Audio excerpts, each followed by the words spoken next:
Hello बंधु बान्धवीসকল स्वागतम जनाइছোঁ মোৰ ইউটিউব চেনেলে নতুন এটা ভিডিঅ'লৈ।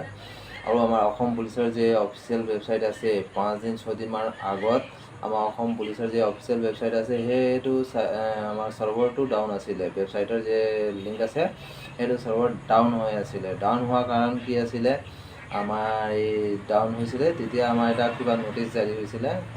2-3 দিন আগত নোটিছ কিবা জাৰি হৈছিলে আমাৰ এক্স সাৰ্ভিসমেনৰ, অসম পুলিচ এক্স সাৰ্ভিসমেনৰ কিবা নোটিছ জাৰি হৈছিলে, ৰিজাল্ট আপডেট হৈছিলে। চ' সেইকাৰণে আজিৰ দিনত আমাৰ অসম পুলিচৰ যে অফিচিয়েল ৱেবছাইট আছে সেইটো একদম শ্ল' আছে, একদমেই শ্ল' আছে। মানে এইটো আমাৰ অসম পুলিচৰ যে অফিচিয়েল চাইট আছে SLPIB সেইটো একদমেই ডাউন আছে আৰু প্ৰাইভেট হৈছে মানে কিবা গুড নিউজটো আহিব পাৰে। আৰু সেই চাইটটো কিবা মেইনটেনেঞ্চ কৰি আছে নহ'লে কিবা নোটিছ আমাৰ আসাম পুলিচ ABUB আৰু কামাণ্ডৰ কাৰণে কিবা এটা নোটিছ এটা জাৰি কৰিব পাৰে।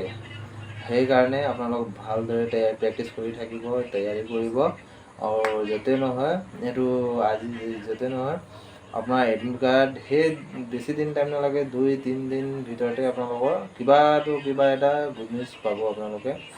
অসম পুলিচৰ কাৰণে ল'ৰা ছোৱালীসকলে কিমান প্ৰেক্টিছ কৰি আছে, বৰষুণত তিতি ৰানিং কৰি আছে আৰু লং জাম্প মাৰি আছে। আপোনালোকে নিজে চাব পাৰে ছোৱালীবিলাক কিমান এক্সাইটেড আছে, অসম পুলিচৰ কাৰণে কিমান এক্সাইটেড আছে। চাওক, বৰষুণত লং জাম্প মৰা জগতটো চাব পাৰে আপোনালোকে। কিমান বৰষুণ দিছে, বৰষুণ দিয়াৰ পিছতো লং জাম্প মাৰিব অৱস্থাই নাই, ফিৰ ছোৱালীবিলাক লং জাম্প মাৰিবৰ কাৰণে পূৰা এক্সাইটেড আছে। হৌচলা বুলন্দ হে লোক কা, গুড জব। সেইকাৰণে মই আপোনালোকক কৈছোঁ, আপোনাৰ হাতত বেছি দিন টাইম নাই, আৰু যিমান দিন টাইম আছে আৰু বেছি দিন টাইম নাই, মাত্ৰ 10-15 দিন মান টাইম আছে। আপোনালোক ভালদৰে প্ৰেক্টিছ কৰক। বৰষুণতো ছোৱালীবিলাক লং জাম্প মাৰি আছে, ল'ৰাও লং জাম্প মাৰি আছে। আপোনালোক নিজকে ভাবি লওক কিমান হাৰ্ড প্ৰেক্টিছ হ'ব, কিমান হাৰ্ড হ'ব এবাৰ কম্পিটিশ্যন, কিমান হাৰ্ড হ'বলৈ গৈছে। আপোনালোক ভাবি চাব, এবাৰ চিন্তা কৰিব আপোনালোকে। এবাৰ ল'ৰা ছোৱালী অসম পুলিচৰ কাৰণে কিমান ফৰ্ম এপ্লাই কৰি থৈছে, 1 লাখ ওপৰত এপ্লাই কৰিছে, 1.5 লাখ মান কৰি থৈছে।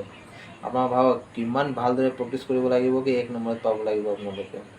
সেইকাৰণে আপোনালোক ভালদৰে প্ৰেক্টিছ কৰিব। সেইবিলাক টেনশ্যনটো ল'ব নালাগে। এডমিট কাৰ্ড কেতিয়া আহিব লাগে, আপোনালোকৰ এডমিট কাৰ্ড এই কম দিনৰ ভিতৰতে এডমিট কাৰ্ড নহয়, আগতে প্ৰথমটো আপোনালোকে নোটিছ জাৰি কৰিব। নোটিছ জাৰি কৰাৰ পিছত 15 দিন টাইম দিব। নোটিছ জাৰি কৰাৰ পিছত আপোনালোকে 10 দিন টাইম দিব। নোটিছ দিয়াৰ পিছত 10 দিন টাইম দিব। 10-15 দিন টাইম থাকিব আপোনালোকৰ এডমিট কাৰ্ড ওলাবৰ কাৰণে। সেইকাৰণে আপোনালোক ভালদৰে প্ৰেক্টিছ কৰিব।